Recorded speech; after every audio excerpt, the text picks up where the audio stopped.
well, you aren't going to meet my needs, which that happens more so often than you would like to believe. And sometimes almost exactly like that.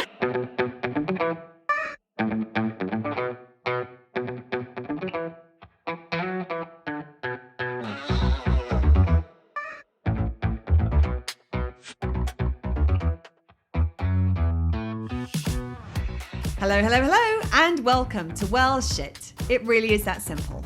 I'm Claire. And I'm Serena. On this podcast, we help you to understand about your 12 universal needs, why they are currently not being well met, how to meet them in ways that work for you, and how to consistently do so in quick, easy, and simple ways that fit seamlessly into your life. We'll also help you to understand how doing so will have a positive ripple effect in literally every area of your life. If you like what you hear, sign up for more support with meeting your needs with your weekly Universal Needs Notes at theuniversalneeds.com. And enjoy the show. Hello, hello, hello. Hey, everyone. So our last episode was all about celebrating. And I know someone who is going to be celebrating the series that we are now recording because it's her favorite topic. And there's 3 of them. And there's 3 of them, which makes it... Boundaries, boundaries, boundaries. Yay. So if you've been listening for a while, we have done a previous episode on boundaries. I think it was episode number 7 off the top of my head. Don't quote me on that. I don't even know what day it is, so... It'll be in the references in the show notes if I am wrong, which is more than possible. So we kind of just sort of introduced that concept. It was like I said, it was way back at the beginning, and we are now on our 101st episode. So it was nearly 100 episodes ago that we covered that. Wow, that does not feel that long ago. It's like, I know we just did the 100th episode, and like obviously we know we're on 101, but just hearing it is like wow. And especially when I think back to like episode like 1, 2, 3, and I'm like, whoa, that was a long time ago, but it doesn't feel like that long ago. Mm-mm. No, and we were just talking about, we used to put all of our notes on a whiteboard. Yeah. Oh, how times have changed. That they have. Oh, we've come so far. But the importance of boundaries has not changed. And I think that's the reason we wanted to do this, was because that was kind of a nice little intro to the concept. And but even like our definitions, our understanding has expanded since that point in time. I mean, 100 episodes ago, that's like nearly 2 years ago.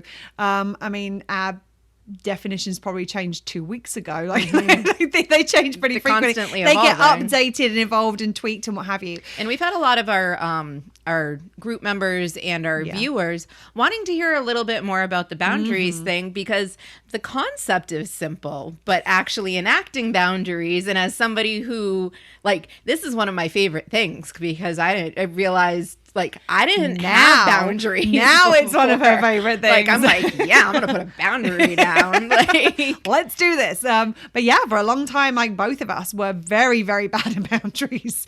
And I think that's the reason it means so much to us now, like, to be not able to just talk about it, but like dive into it a little bit deeper. So I think with like these episodes maybe a little bit more content heavy than usual. We'll still keep our usual I'm sure there'll be our usual tangents and interjections that will happen as we go through. But we just wanted to try and really go a little deeper into these concepts so that you understand them a little bit better. And I mean, as I said, because our understanding has evolved since we did that last episode. So yeah, I'm really excited about this one. Well, yeah, I don't need to say I'm excited about it. Like, this is one of my little happy dance topics. So let's just get into it. And the first thing I think that we should start out with is, why are boundaries important? Like, why are we actually talking about I have no idea. No. Are you asking me? Okay. No, so yeah, I was like, of course I know why boundaries are important. Wait, what? The thing about it is that I told you we were still going to be silly. If you don't set a boundary when it is needed, it is likely that it will be crossed and you'll be impacted again, and also likely multiple times. Because you got to remember here, one of the reasons boundaries are so important is because boundaries can help make the difference between our needs being met and our needs being compromised. Now, it's it's not necessarily as often that our needs are that setting a boundary is like, oh, setting boundary is the thing. I mean, it meets our personal power need because we're kind of choosing and we're doing something to create what it is that we want in our world. But it's not quite the same as some of the other things that we will do to meet our needs, in the sense that like immediately we do it like, oh, look, my need's been met by doing this thing. More often than not, what it is that setting a boundary is the thing that will prevent our needs from being negatively impacted. Mm-hmm. And while it is important that we focus on meeting our needs and finding the ways of meeting our needs that work for us, it is just as important to make sure that we are noticing where our needs are being compromised and acting to minimize that compromise, minimize the negative impact, and minimize that our needs being drained. Because otherwise, like, I mean, we talked about my story, like it's like filling a bucket with a hole in the bottom. You want to plug the hole before you fill the bucket so that when you fill it, everything stays inside. So that's how boundaries can be helpful. And I think it's important to also understand what actually are boundaries and what are not boundaries. I know what are not boundaries, or what are boundaries or not? What are they not? I have no idea. So the thing about told you it's going to be an interesting episode. Not enough coffee. The thing is that boundaries are what you are going to do and why. So often people think about boundaries as like what you're telling other people to do or not do. They're letting people know what is and is not okay in your world for you to protect your needs from being negatively impacted, but they're what you're going to do about it and why you're going to do about it. Why you're going to do that thing. Glad we're on the same page. Yeah, I mean, we are. It's going to be, as I said, it's going to be a fun episode. The thing is that the language of boundaries can sometimes, people can try to use this as a form of control. Mm-hmm. Like we've talked about this with respect to other language, things like people saying guilt, using the word guilt when it's not guilt, it's shame. And a lot of the time, like this can be used, or like, oh, I'm setting a boundary. And it's like, no, that's mm-hmm. not a boundary. That's you trying to control somebody mm-hmm. else's behavior. And so when we're talking about like restricting, limiting, or changing somebody else's behavior and punishing them if they do not change, that is a form of control. That's not what boundaries are. Boundaries are more about what we are going to do in order to ensure that our needs are not going to be negatively impacted. And as we said, we've kind of changed definitions periodically over time as we get new information. We always want them to be relevant, and sometimes they are when we come up with them. And then it's like, and now here's this other element that we kind of add to it. And Serena loves when we do that because it means more slides for her to work on. I love editing.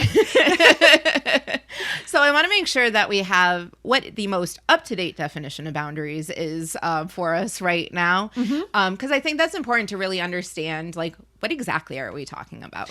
Yeah, and obviously there are lots of different definitions out there, and there are lots of really great definitions out there. What we always try to do, though, is put the definition in a needs context so we can understand from a needs point of view what exactly are we talking about.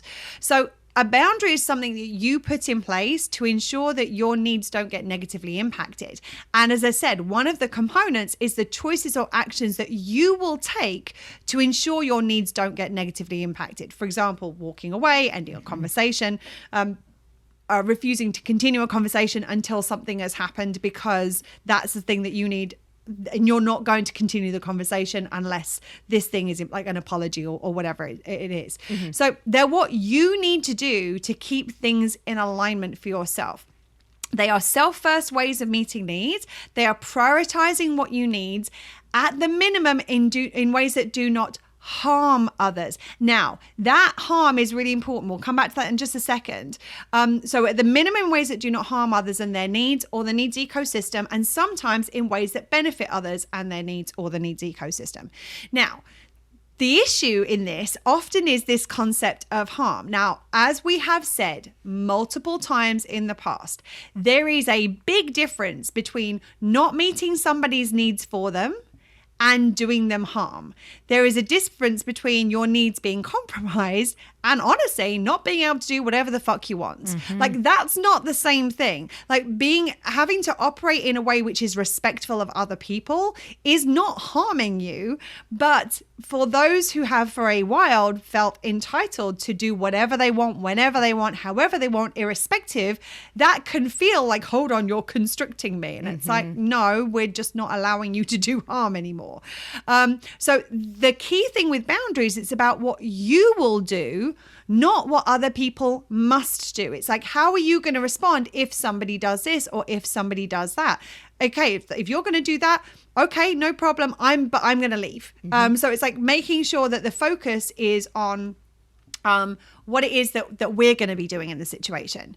Now, as I said, the use of boundary language as a form of control, which is different. Like, that's not setting boundaries. Let's be really clear here. A lot of people use this kind of therapeutic, psychological, psychology related language as a way of then trying to impose control on others. It's basically what you're trying to do is you're trying to impose rules on other people's behavior in order to get your needs met through them, irrespective of the impact to them, positive or negative. And so I think that's why a lot of people see it as harm too, because like you're a lot of times consciously, unconsciously, you're meeting that other people's needs. So if you set that boundary, it's like they're hearing, oh, they're going to stop meeting my needs. Yeah, subconsciously. That's what they're hearing. Well, and that gets internalized. Well, that's harm. Like, I'm being wronged. I'm being harmed in this situation. No, it was never that person's job to meet your needs in the first place. So it's really clear that we are on the focus is on boundaries being about our behavior and what we're going to do based on sometimes what other people do. It may be in reaction to what somebody's going to, or in response to what somebody else is doing. But when we're using this kind of boundary language where we're like, I said, I see it so often. Like, I mean, as those of you who have watched for quite some time or listened for some time may know, I watch some really, really trashy TV, like really trashy TV. I confirm. Yes. No lies detected. I'm like, did you see the ad for this? This looks horrible. She goes, yeah, I'm on season 16. I'm like, it's true. It's actually a really great way sometimes of seeing these needs things playing out. And I cannot tell you the number of times that I see somebody who is abusive in their behavior using the words gaslighting as a way of trying to suggest that it's a form of something called DARVO, which is comes up in this kind of topic area. DARVO is deny, attack, reverse victim offender, which basically is like, oh, I'm not doing that thing that you're telling me doing. I'm going to attack you and I'm going to make myself the victim and I'm going to make you the person who's doing it. And it's like, oh, you can't gaslight me. No, they're not gaslighting you. They are just holding you accountable for what you've said or what you've done. And this is like this use of this kind of language as a form of abuse and as a form of control is not okay. So when we're in that space, that if you notice, this is about what other people need to do, not about what you're going to do in order to keep your things in alignment for you. So your behavior part is often manipulative or punitive, like it's punishment of others to try to get them to change their behavior. So when we say, oh, well, it's very easy to look at this and not understand the difference. Like, if what I'm saying is, I'm going to end the relationship if you do that, like that is a form of punishment or a way to manipulate the other person's, I'm going to emotionally withdraw, I'm going to withdraw sex, whatever it is. When we're in that place where that is something that I'm using to try to punish somebody or try to manipulate and control their behavior, that is a very different thing to what we're talking about in terms of boundaries. Boundaries are, and the example that kind of comes to my mind, it's really like from my own personal experience. And this is where I was in this kind of a dynamic. I was in an emotionally abusive relationship, and we were way before I had done any of my work. And I look back and I was like, oh God, really, did I do that? Like, as I'm sure we all did in our younger selves. And I remember that we were both, there was a lot of drama, very toxic dynamics in our relationship. And there was a lot of emotional abuse was being used against me. And there was a lot of this that's it, the relationship's over. If as a way of trying to stop the other person from doing this thing. And that went in both directions. Like sometimes it's important to also say that while there are abusive dynamics that play out, there is a difference between somebody who is an abuser and someone who is responding in abusive ways because of the situation. This person, if they're an abuser, they're going to be an abuser no matter the situation. Sometimes there can be a situational abuse where it's like, I'm responding to the abuse that I'm under, and you take me out of that situation and I'm no longer going to behave that way. And so I totally own that there were things that I did in that situation, like the whole, like, that's it, the relationship's over. Like, I'm sure many of us did that in our young years. Doesn't make it okay, but I noticed this pattern, and I even at this point, I'm like, this is not healthy for our relationship. And I remember saying that I don't want to do this anymore. I don't want to do, like, I want to work on our relationship. I want things to be better, and I don't think that way of behaving is good for us, either of us, or for our relationship. And so what I said was, I just need you to know that I'm not going to do that anymore. I'm not going to say it's the end of the relationship, unless the only time I will say that is if it is actually the end. And I'm like, this is it, I'm done.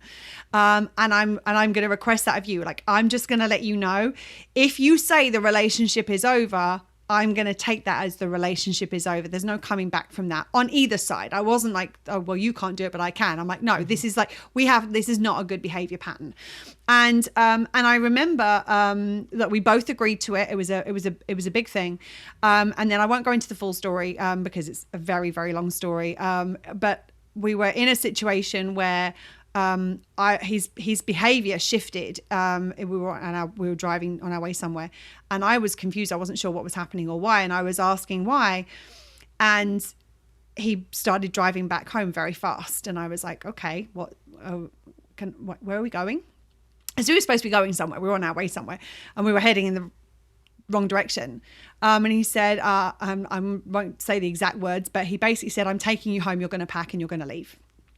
This is it. It's over. And I was like, okay.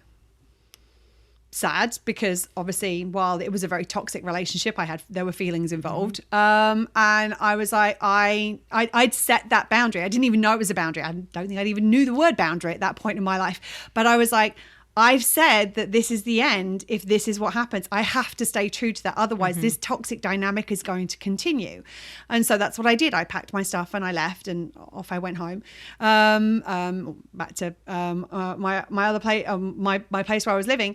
And midway back, like an hour down the road, the phone call started, this text started. I'm sorry, I didn't mean it. Come back, blah, blah, blah. And it was very interesting because, what was very interesting was that there was a lot of communication after that point, over text and over email. And in one of the emails, I remember this person saying that they'd spoken to their counselor, and their counselor had said that I was using this as a way of getting the power back in the relationship. And I was like, the relationship doesn't exist anymore. That's not possible. I was done. I'd said I was going to be done, and I was done. And I'd said, if you're going to do this, then that has to be the end, because we can't keep doing this to each other. And I was just honoring that. Like, if this is what happens, I'm going to walk away, because this is not good for me. There's a difference between, and in that situation, on the flip side, he was trying to use that it's the end of the relationship to get me to change my behavior. And so there's a subtle difference, but there is a very important difference between, is it manipulative or punitive, or is this actually, this is what I'm doing to honor what I need and ensure my needs aren't going to get negatively impacted anymore, which is what I was doing in that situation. So would you say that's like the difference between a boundary and an ultimatum, or?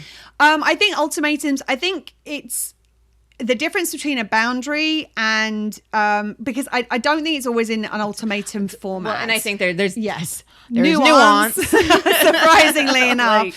But that's what kind of was swirling through my head. I'm like, there's certain, so just like, okay, I hear an ultimatum in this, but when is... Well, and again, it's like, what does someone define an ultimatum as being? Because I suppose technically you could have looked at what I was saying, which was an ultimatum is like something that is kind of ultimate. It's like definitive. And I was like, well, if this happens again, I'm leaving. But it's like, I'm not leaving to punish you.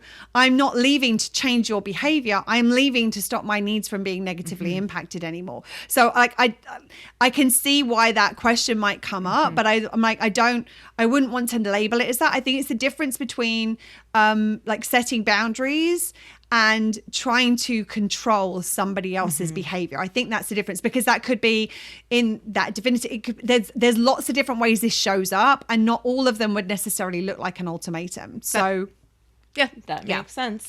So there are two kinds of boundaries that we talk about. And we've given this, I'm going to give the same example that we usually give, because I think it's a really good one. So there are two different kinds. There's hard boundaries and soft boundaries. Yeah. A soft boundary is a should, and a hard boundary is a must. So these are like, the soft boundaries are the...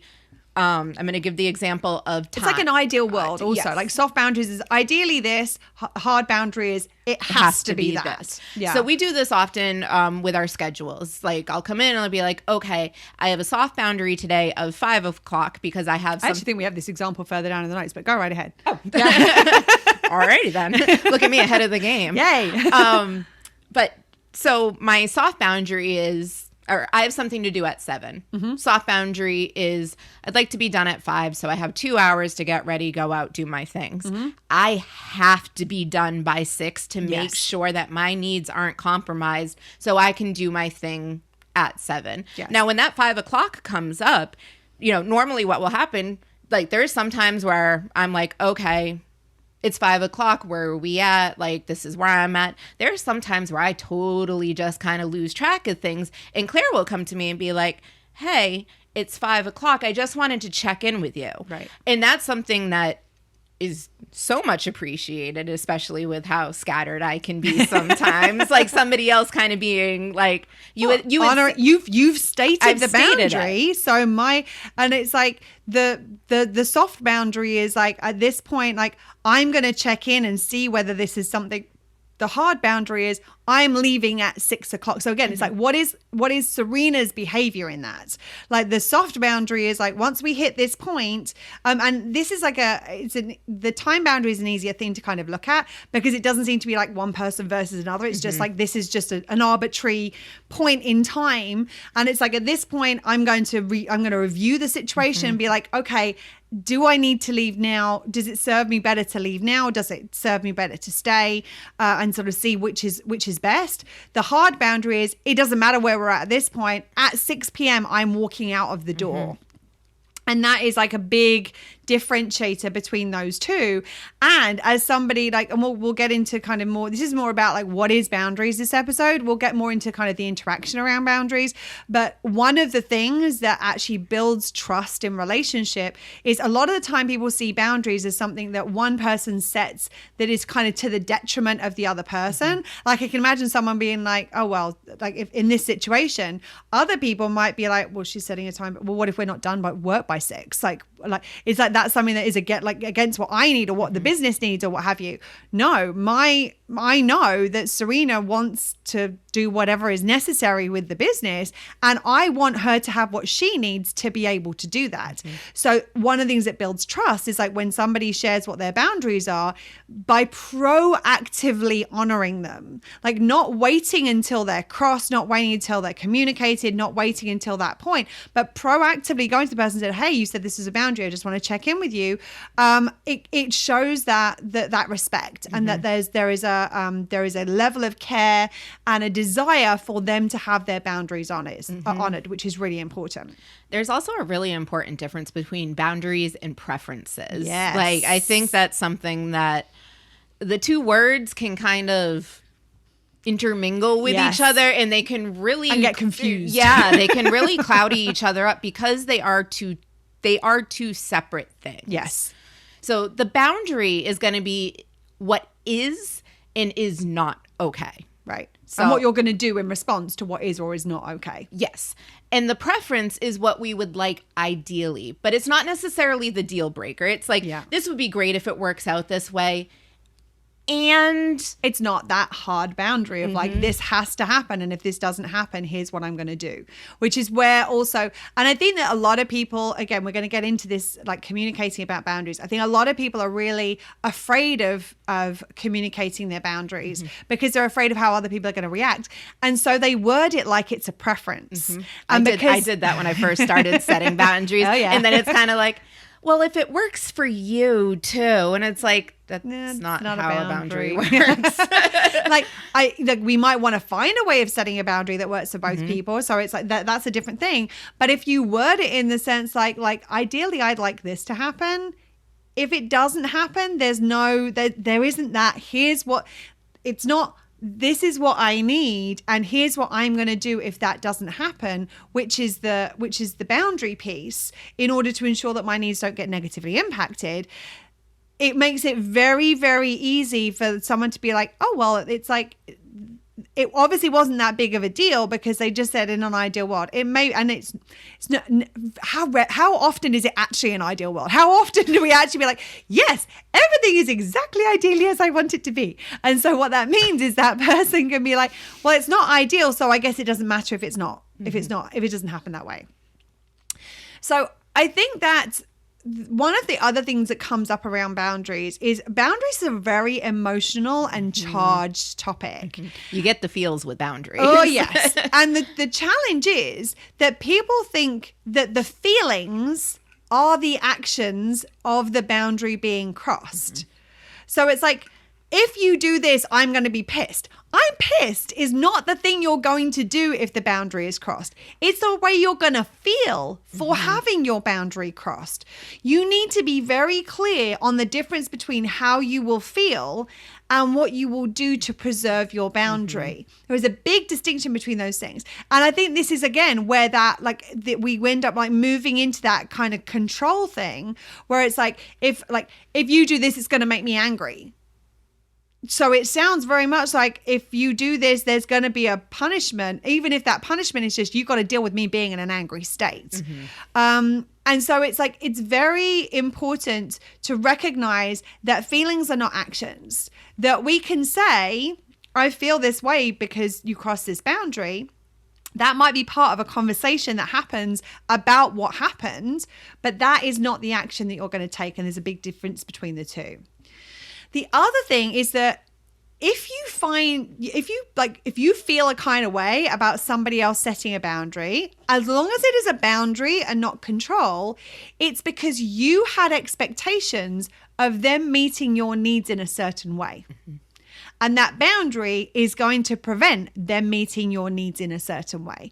Now, we're in a society and in a social system where this happens a lot. So we're not saying you're wrong for feeling that way, but also that's not the responsibility of the other person, nor does it entitle you to them doing what you want them to do to meet your needs at the detriment of their own. That's something you need to process for yourself. Absolutely. Absolutely. Because you need to recognize that you're feeling the way because of your expectations and your sense of entitlement to them doing things in a certain way. And the subtext, your unmet needs. And your unmet needs, not because they have negatively impacted your needs, because there is a big difference between somebody negatively impacting your needs and somebody just not meeting them. Those are two very distinct and different things. So there have been some examples that have kind of popped up in the kind of pop culture area recently. And it's like, there's an example that did the rounds like fairly recently to where we're recording, so there's been a bit of distance, I'm sure, now between now and then, but it's relevant. I thought it was really important to kind of use this example, which was the example of Jonah Hill and the communication with his ex-girlfriend, where that was a form of control. It wasn't a form of boundaries. So like let's look at an example of one of the messages that was sent in that exchange, so we can kind of be clear about it, because I want to make sure that people understand what was actually said. So I'm gonna read like the text that basically says, plain and simple, if you need surfing with men, boundaryless, inappropriate friendships with men, to model, to post pictures of yourself in a bathing suit, to post sexual pictures, friendships with women who are in unstable places and from your wild recent past, beyond getting a lunch or coffee or something respectful, I am not the right partner for you. If these things bring you to a place of happiness, I support it and there will be no hard feelings. These are my boundaries for romantic partnership. My boundaries with you based on the ways these actions have hurt our trust. Now, there's a lot I could say about this, and I'm going to try real hard not to go down the rabbit hole on this one. I'm biting my tongue because, a little bit. There's layers and layers and layers. We are going to be dealing with this at a very, very simplistic boundary level. There is also patriarchy, there's misogyny. There are layers and layers of that, of him not recognizing and understanding his privilege and the power dynamics that exist within their relationship. Seems like there's layers of abuse in there too that are very hard to ignore. Control is a form, control is a form of abuse. The thing about let's look at a very simplistic level without kind of diving into all of those layers. He knew who she was when he met her. He knew that she was a surfer. He saw the photos that she posted. The thing about it is that what happened was he got her, as in he began a relationship with her and then wanted her to change her behavior to meet his unmet needs. What I'm hearing in this, and obviously this is like, I'm open to the possibility that I could be wrong because this is coming based on what I am seeing and not having had a personal interaction with them both. But based on what I know about needs, based on all of my client experience, what I'm hearing this is a very insecure man. And a man who wants to stop his girlfriend from doing things that she was doing before they met, and that when they met was part of her life in order to shore up his insecurity. He's trying to meet his security needs. He's trying to talk about like things that have hurt their trust. But actually, is that because he has a mistrust because he's insecure, not because she's actually done anything that is untrustworthy? Because, for example, like surfing with men, that's part of what she does. She's a surfer, posting dude. pictures of herself in a bathing suit, that's what she does. That's her uniform. Absolutely. It's like basically what he's doing, and also there's an element of his value need, because often insecurity, a lack of self-worth is rooted in an unmet value need. So he's trying to control her behavior so that his value need won't be negatively impacted, when his value need is being negatively impacted because of his insecurity and how he's perceiving the situation, not because she's actually doing anything wrong. And the thing about it is, even if this had changed while they were together, these behaviors aren't harming his needs. The things that he's speaking about here are things that aren't going to harm his needs. And that's really what's important here. What he's trying to do is he's trying to stop her from doing things because his needs are unmet, and therefore he's getting triggered by behaviors that are not necessarily problematic, but they're problems that he doesn't want his girlfriend to engage with because of how it makes him feel about himself, because of how he already feels about himself and his unmet needs. He's setting boundaries so he doesn't have to deal with his own No, shit. he's not setting boundaries. He is controlling somebody else because of his own shit. Because of his own shit, yeah. The because of his own shit part, Yes. I absolutely agree with. But what he's doing is he's using the language of boundaries to make it seem like what he's doing is okay and that he is entitled to do this and he should be able to do this. Quote, "These are my boundaries for romantic partnership."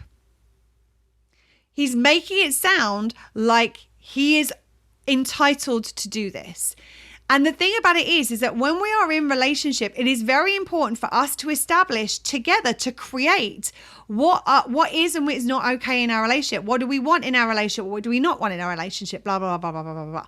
But it is not okay for us to control other people's behavior. So let's come on to a different example, which is an example of a boundary, not of control. Now, if for example, you met somebody and you formed a monogamous relationship, that was the kind of basis. And then they decide they want to explore polyamory. Like saying, I understand if that's what you want, but that doesn't feel in alignment for me, so I think it's best that we part ways, that's a very different situation where it's like, I completely understand this is what you want, but this doesn't feel in alignment with who I am as a person and what kind of relationship I want as a person. So I'm going to say that I think it's best for us to part ways so you can explore the thing that you want to explore so that you can be happy. I'm not doing this to change your behavior. I'm just letting you know that this isn't in alignment for me. And so I'm going to I'm going to choose to kind of go in a different direction because that doesn't feel in alignment with me. Now, what happens in this situation? I've had this situation come up in conversation before. What happens if someone then says they want to explore it rather than lose that person? Well, what that tends to be is someone trying to keep the person who meets their needs and compromising other needs to try to keep the person that is meeting their needs. Now, it is something where it's like, if both people are kind of open to explore it, that's a different conversation. It's like, oh, I don't know, maybe we could, let's have a conversation. Let's figure out what would that look like? What are the things that like the ways of doing this that would work for both of us. But the thing about it is if you are trying to hold on to a person who meets your needs and you are trying to do something that is not in alignment, that compromises other needs of yours to try to keep that person, it tends to lead to resentment rather than closeness and connection. Like if you don't want polyamory, then trying to keep somebody probably won't work. Likewise, if you don't want monogamy, trying it to keep somebody else probably won't work. It might be, actually, I don't know how I feel about this. Maybe we want to explore it to see, so I can see how I feel about it. Maybe it's through the exploration. That's a different conversation. But if it's like, I know that who I am as a person means that I want a monogamous relationship, and who you are as a person means that you want a polyamorous relationship. And not that, and the thing that kind of comes up around this is that sometimes the reason we want a monogamous relationship might be because of our unmet needs. Mm-hmm. And actually we want to heal those. And once we heal those, we might be open to polyamory. That could be a possibility. But there's a difference between I'm good in myself. This is not coming from trauma or trigger or anything. It's just me saying, that's just not how I want to do relationship. Mm-hmm. And this is how you want to do relationship, and you don't want to do it this way. When you get into that place, that's the point where it's like, so one person or other tends to end up not just compromising things that they would ideally like, but compromising themselves, mm-hmm. their values, what they want and what they need. And the kind of relationship that they're wanting to create in order to keep the other person, because the other person is meeting their needs. I mean, I had somebody approach me about this situation. They're like, oh my God, I've met this amazing person. We're in this relationship. And then they're already in a polyamorous relationship. They've got a boyfriend.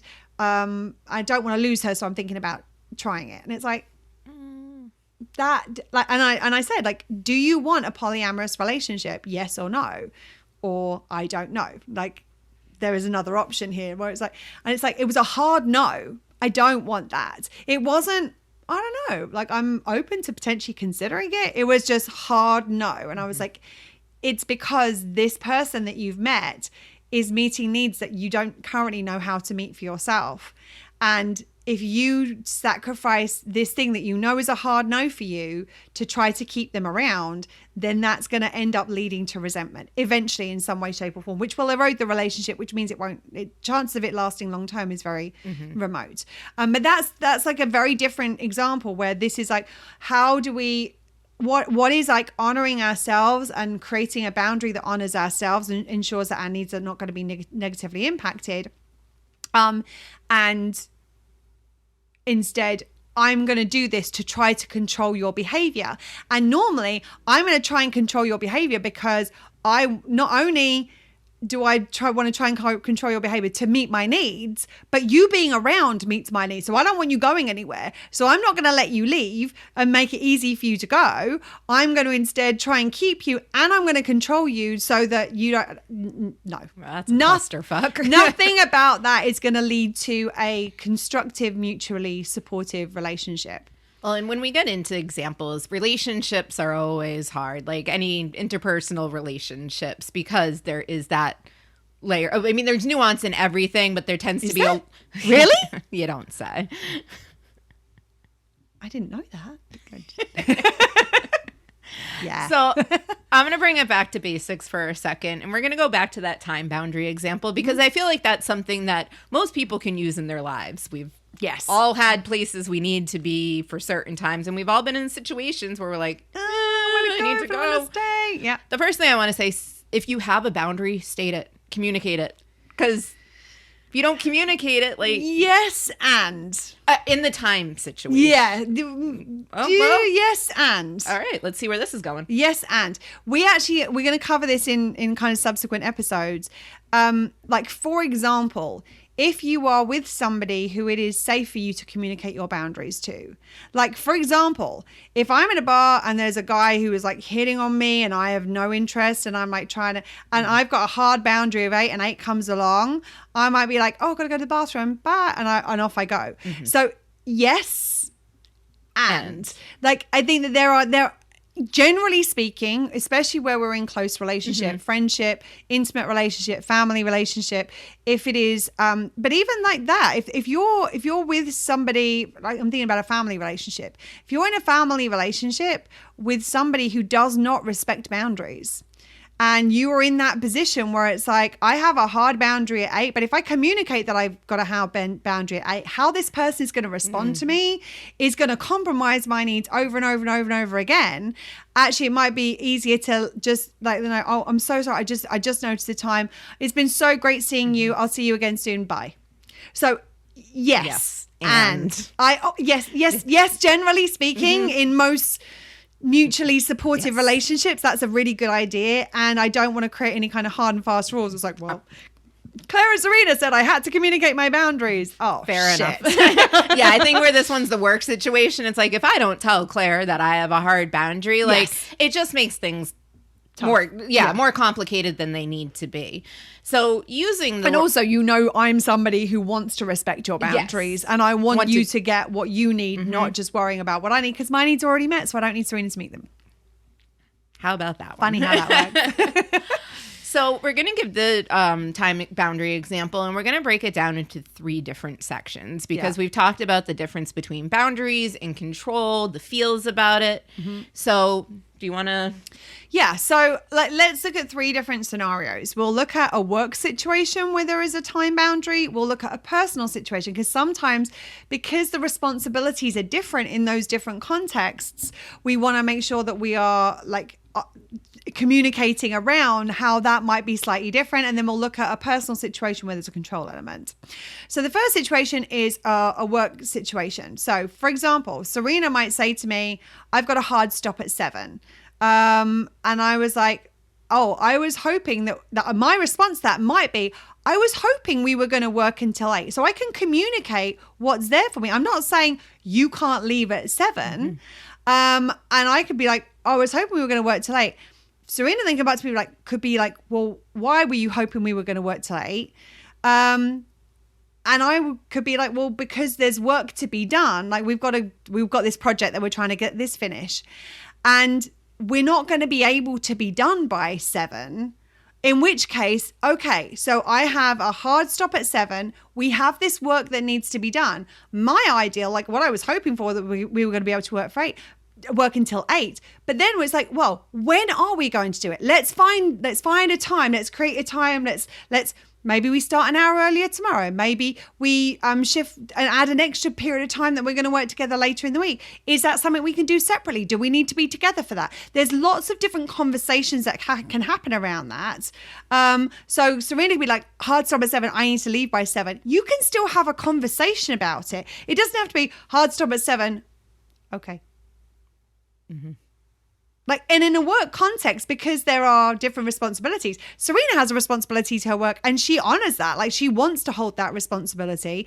And she also wants to make sure that we're doing it in a way that works for both of us.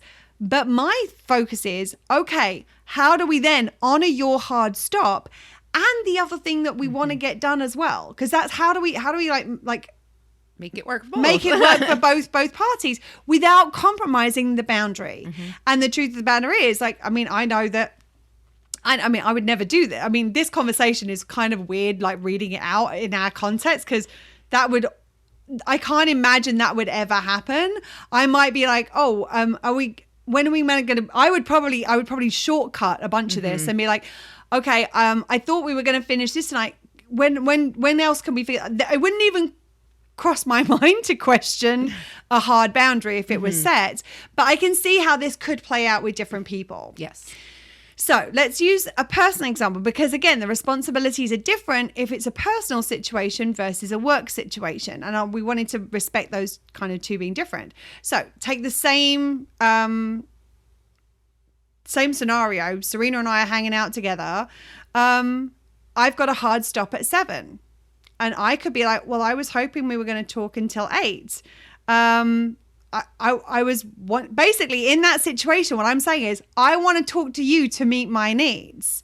My disappointment in that Serena has a hard stop at 7 is because I was hoping that she was going to help me meet my needs. That's my stuff to process and deal with. It was my expectation of her that is causing the disappointment. Now, if I get focused on what, like, well, you aren't going to meet my needs, which that happens more so often than you would like to believe, and sometimes almost exactly like that. Not between us, but I've seen that. Like, me. Yeah, very, very, very, very common. Now, instead, what I can do is I can focus on, if I drop down to what needs am I trying to get met through this situation, I can be like, oh, I'm trying to meet this need. How else could I meet this need without needing to talk to Serena? How else can I process how I'm feeling about the fact that I wanted to talk to Serena? There are times I've wanted to talk to Serena and she hasn't been available. Like, I don't leave her a voice going, I wanted to talk to you about my needs and you're not available right now. A lot of people do feel like it's relationship on demand, though, when it comes to that. Yeah. Like, I'm not going to, I understand. I had an expectation that was unreasonable. Mm-hmm. I get to process how I feel about that expectation, and I get to look at a different way. Now, what I could, in that situation, if it was a situation between me and Serena, like, this conversation would probably go differently. Mm-hmm. If Serena's like, I've got a hard stop at 7, and there have been times where we've been talking about personal stuff, and she's like, just so you know, I got a hard stop at 7. And I would probably go, okay, cool. I'm going to meet my needs this, or this way. Mm-hmm. Like, I'm going to go and do that. Like, it almost probably wouldn't be a conversation.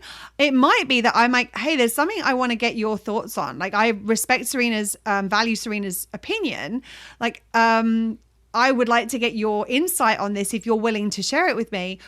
Could we talk tomorrow? Like, can we carve out an hour tomorrow to make sure that we have that time to talk and still get the work that we need to get done?